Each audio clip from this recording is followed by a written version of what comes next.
Bonjour, je m'appelle Catherine Martinet, je suis directrice adjointe de Réussir Provence et j'ai particulièrement en charge la relation entreprise.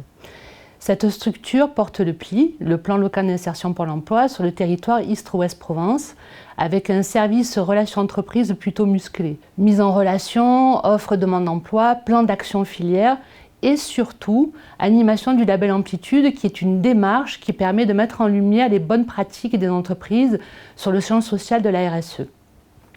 Nous sommes donc en prise directe avec les problématiques de pénurie de main-d'œuvre, mais nous constatons que celles-ci sont souvent étroitement liées à la difficulté des entreprises à élargir leur sourcing, communiquer sur leurs besoins et modifier leur façon de recruter.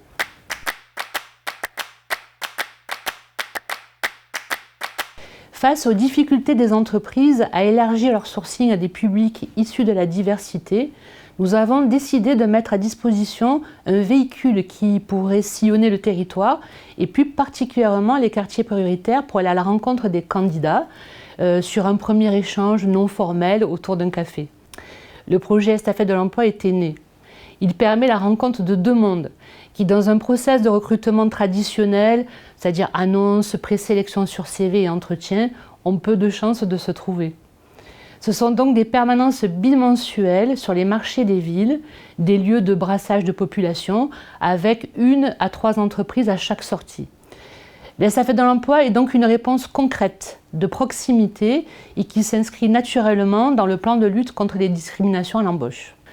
Le deuxième objectif de cette action est aussi de réorienter les publics vers les dispositifs d'accompagnement du territoire.